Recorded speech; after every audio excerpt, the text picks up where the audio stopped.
Di balik kaca berkilau dan dinding marmer yang dingin, sebuah penthouse di pusat kota menjulang bagaikan istana modern yang tak tersentuh.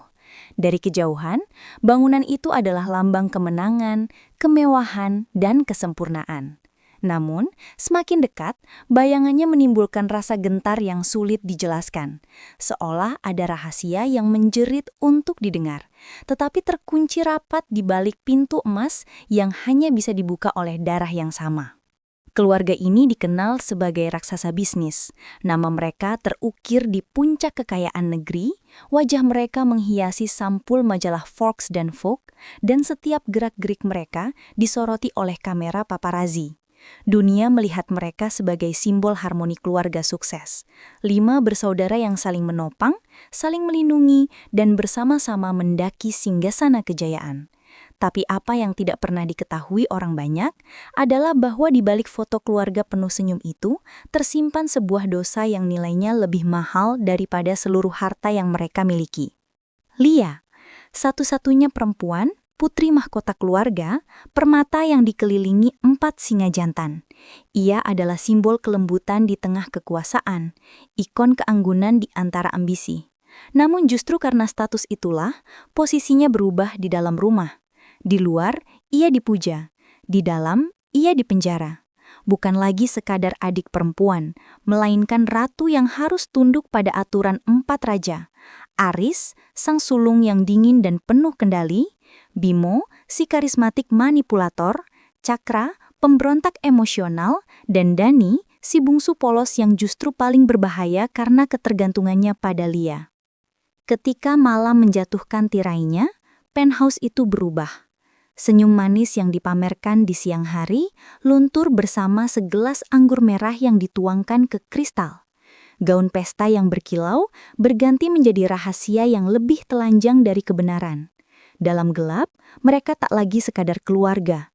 Ada perjanjian tak tertulis, ada bisikan yang melampaui batas, ada cinta yang seharusnya tak pernah lahir, namun justru tumbuh subur di tanah terlarang. Dan pertanyaan pun menggantung di udara, mengiris nurani siapapun yang berani mendengarnya. Siapa yang bisa menghakimi cinta yang lahir dari darah yang sama?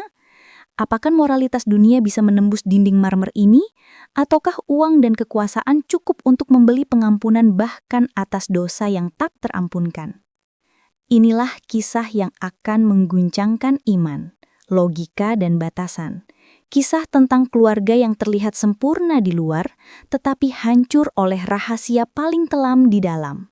Dan semua itu berpusat pada satu sosok, Lia, permata yang bersinar di luar, namun terbakar habis di dalam.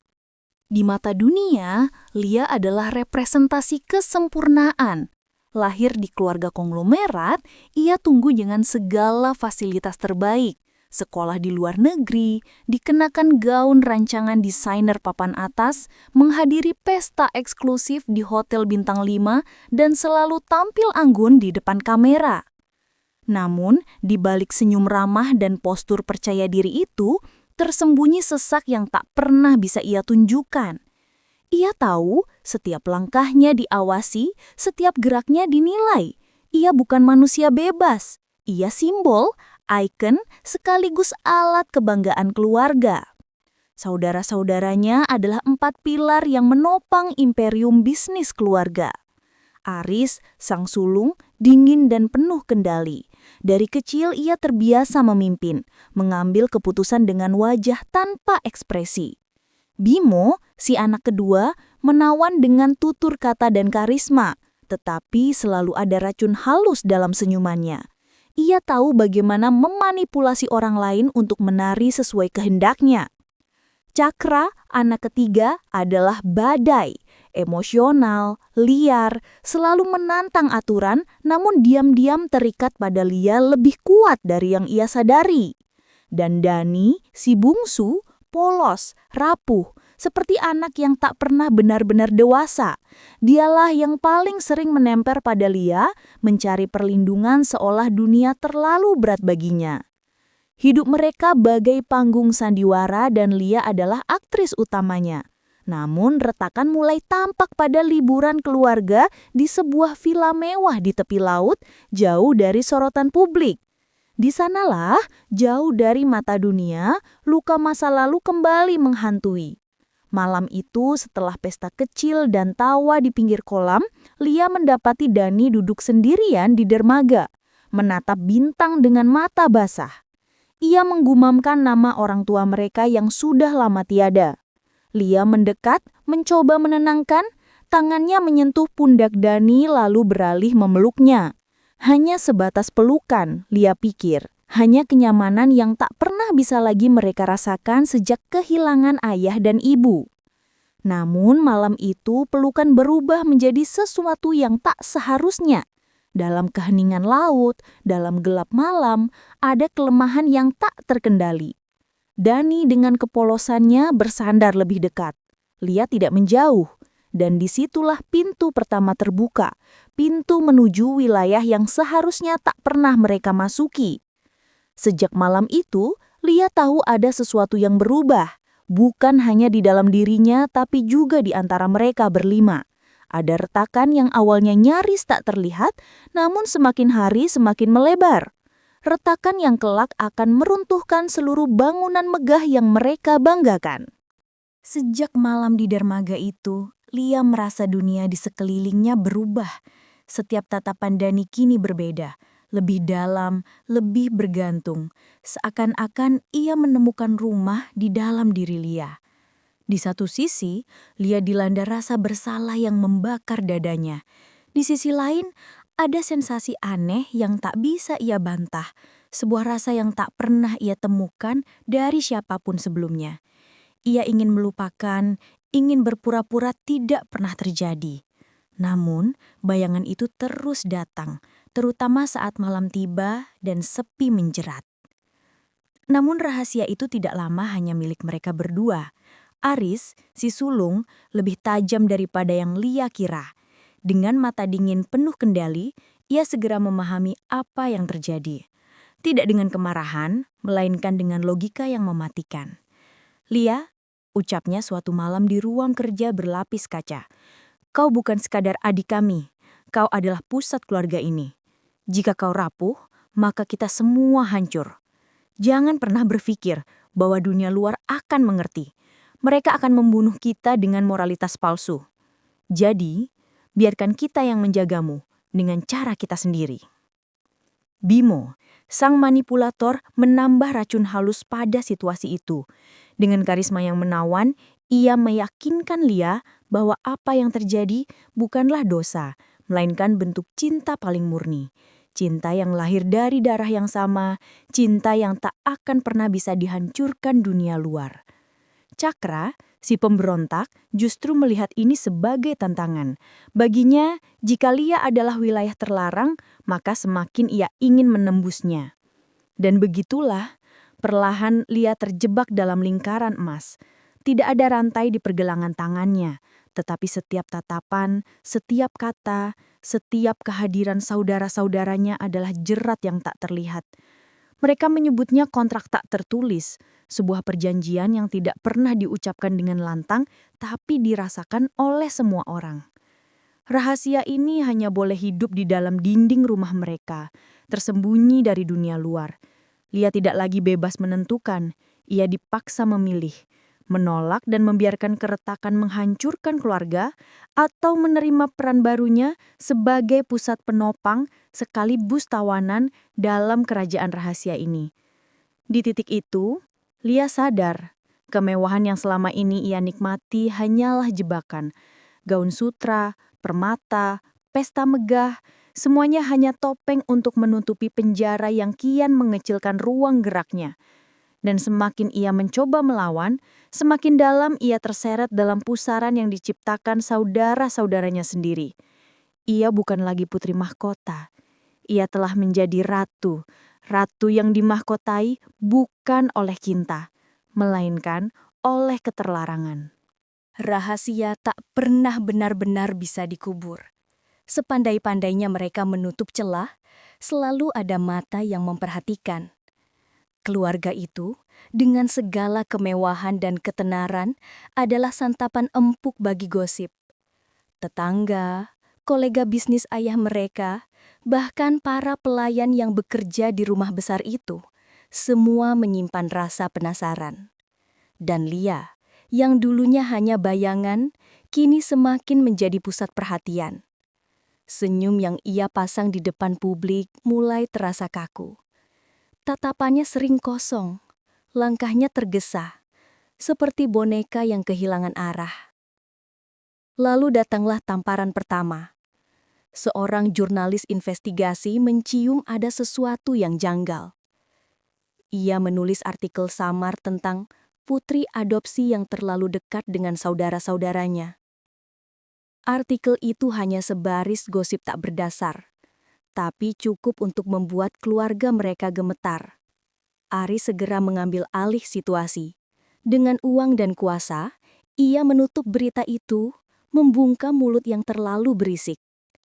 Namun, Lia sadar, dunia luar tidak akan diam selamanya. Setiap langkahnya kini diawasi.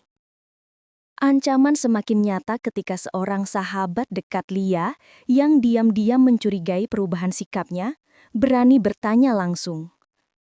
"Lia, ada apa denganmu? Kau bukan lagi dirimu." Kalimat sederhana itu menusuk lebih dalam daripada teriakan siapapun. Lia terjebak antara ingin berteriak meminta pertolongan dan ketakutan akan konsekuensi jika ia membuka mulut.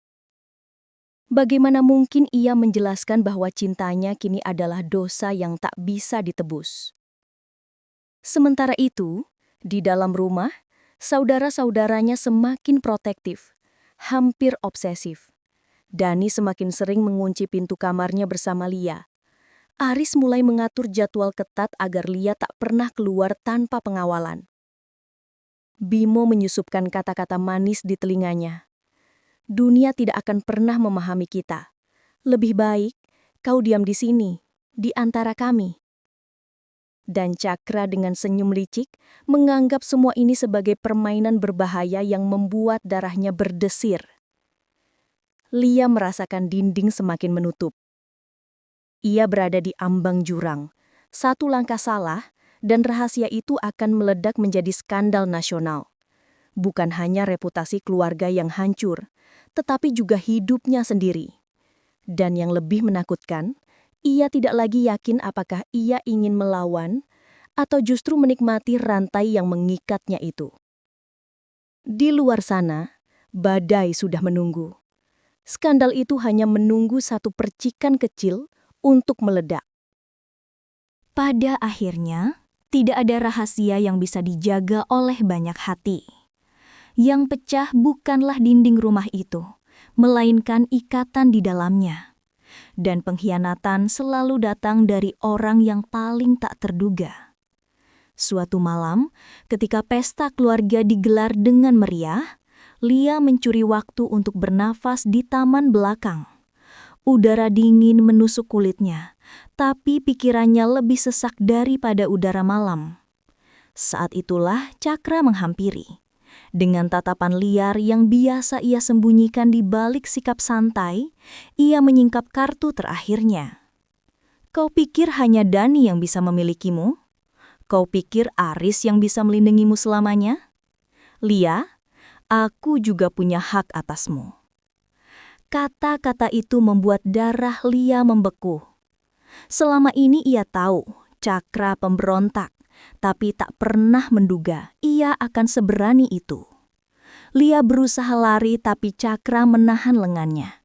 Ketakutan bercampur jijik memenuhi tubuhnya. Hingga akhirnya Dani muncul, memukul Cakra dan menyeret Lia pergi. Namun peristiwa itu bukanlah akhir, melainkan awal dari keretakan yang tak bisa lagi diperbaiki. Keesokan harinya, rumah besar itu berubah menjadi medan perang. Aris menuduh Cakra merusak keseimbangan. Bimo justru tersenyum puas seolah menikmati bara api yang membesar. "Inilah yang aku tunggu," katanya sinis. "Kita mengaku melindungi Lia, padahal masing-masing dari kita hanya ingin memilikinya. Apa bedanya kita dengan serigala yang saling mencabik? Pertengkaran itu membuat Lia runtuh. Untuk pertama kalinya, ia berteriak, "Cukup! Aku bukan milik kalian. Aku bukan boneka yang bisa kalian rebutkan." Suaranya menggema di lorong-lorong rumah megah itu, menghancurkan ilusi kehangatan yang selama ini dipaksakan. Titik balik itu datang dengan luka. Dani merasa gagal menjaga, Aris kehilangan kendali, Bimo semakin gila oleh permainan, dan Cakra terjebak dalam amarahnya sendiri. Lia pun sadar, bukan hanya cintanya yang terlarang, melainkan seluruh keluarga ini telah berubah menjadi penjara berlapis emas yang perlahan melumat jiwanya. Di matanya sendiri, Lia tidak lagi melihat gadis yang dulu sederhana dan penuh mimpi. Ia hanya melihat bayangan samar seorang perempuan yang diperebutkan, dikurung, dan perlahan kehilangan dirinya sendiri. Waktu berjalan, tetapi luka yang ditorehkan malam itu tak pernah sembuh. Rumah megah keluarga itu kini sunyi, namun keheningannya bukanlah damai, melainkan ancaman yang tak terucap. Setiap langkah Lia terasa berat, seolah lantai marmer tempat ia berpijak telah berubah menjadi kaca tipis yang siap pecah kapan saja. Ia pernah mencoba melarikan diri.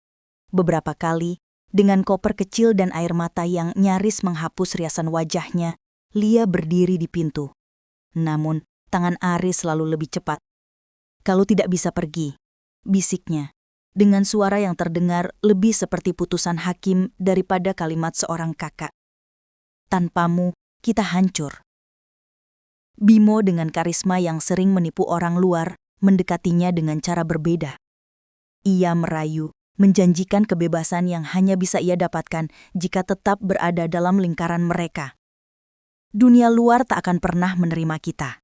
Tapi di sini, kau bisa jadi ratu. Pilihannya hanya itu." Sementara Cakra, yang dulu membara oleh amarah, kini berubah dingin. Ia tidak lagi berteriak, tidak lagi memberontak. Ia hanya menatap Lia dengan pandangan yang kosong.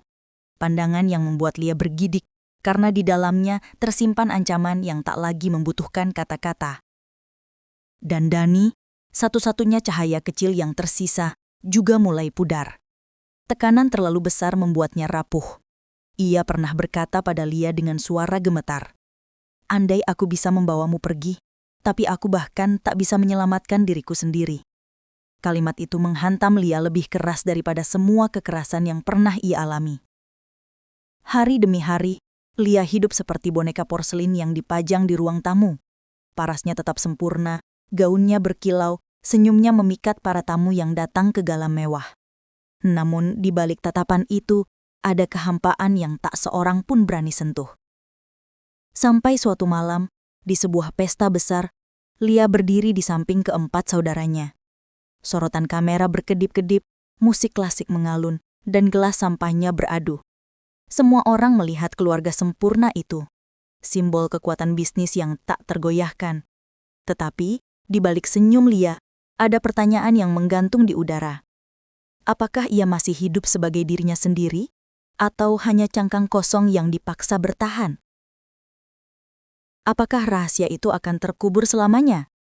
Atau justru akan meledak di saat yang paling tak terduga, menghancurkan mereka bersama seluruh kejayaan yang dibangun di atas dosa? Tidak ada yang tahu. Yang pasti, harga sebuah rahasia adalah jiwa Lia, dan ia tak yakin apakah masih sanggup membayarnya. Dan disitulah kisah ini berakhir. Atau mungkin baru saja dimulai. Sebuah rahasia yang dibangun dengan uang, ditutupi dengan kemewahan, dan dijaga oleh 4 pria yang menyebut dirinya pelindung. Padahal mereka semua adalah penjaga penjara emas bagi satu jiwa rapuh bernama Lia. Pertanyaan itu kini menggantung di udara. Apakah Lia benar-benar menyerah? Ataukah senyum kosongnya hanyalah topeng yang menyembunyikan rencana pelarian terakhirnya? Bayangkan, bagaimana jika Anda berada di posisi Lia, dikelilingi cinta yang salah arah, terikat pada keluarga yang sama-sama menjadi kekuatan sekaligus belenggu. Apakah Anda akan tetap bertahan demi menjaga nama besar keluarga, atau memilih melawan meski taruhannya adalah kehancuran segalanya? Tidak ada jawaban yang mudah. Setiap pilihan adalah pengkhianatan, entah terhadap diri sendiri atau terhadap mereka yang disebut darah daging. Dan mungkin inilah yang membuat kisah ini terasa begitu mengguncang. Karena jauh di lubuk hati, kita semua tahu, manusia bisa membeli banyak hal dengan uang. Kemewahan, kekuasaan, bahkan cinta yang terlarang. Tapi ada satu hal yang tak bisa dibeli, yaitu kebebasan jiwa. Lia tahu itu. Kita pun tahu. Pertanyaannya, apakah ia masih berani memperjuangkannya? Kini giliran Anda untuk menilai. Apakah Lia hanyalah korban yang terjebak dalam lingkaran dosa? Atau justru ia adalah dalang yang secara diam-diam menikmati perannya sebagai ratu di balik layar? Apakah cinta bisa tetap disebut cinta ketika ia lahir dari darah yang sama dan dilindungi dengan ancaman? Tulis pendapat Anda di kolom komentar. Apakah rahasia ini akan terbongkar suatu hari nanti?